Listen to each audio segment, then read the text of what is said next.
President Duterte says he never promised to champion the country's claim in the West Philippine Sea.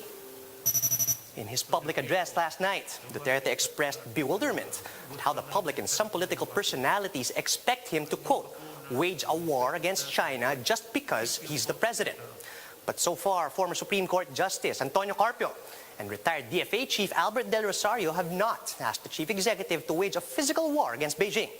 Instead, they want the government to uphold and enforce the arbitral ruling declaring the West Philippine Sea exclusively ours. It can also be recalled that the president did mention championing the country's claim in the disputed waters. In fact, one of the most iconic things he said during his presidential campaign was how he would ride a jet ski to plant Philippine flags on the man-made islands occupied by China. But last night, Duterte said he does not want to be rude against China. China remains to be our benefactor. And just because, if I may just add something to the narrative, just because we have a conflict with China does not mean to say that we have to be rude and disrespectful.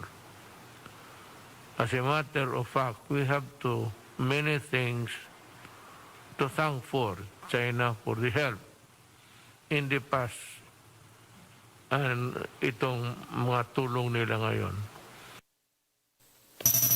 So instead of taking a strong stance against the expansion of Chinese presence in the West Philippine Sea, the president simply appealed to China to allow our fisherfolk to fish in the West Philippine Sea in peace.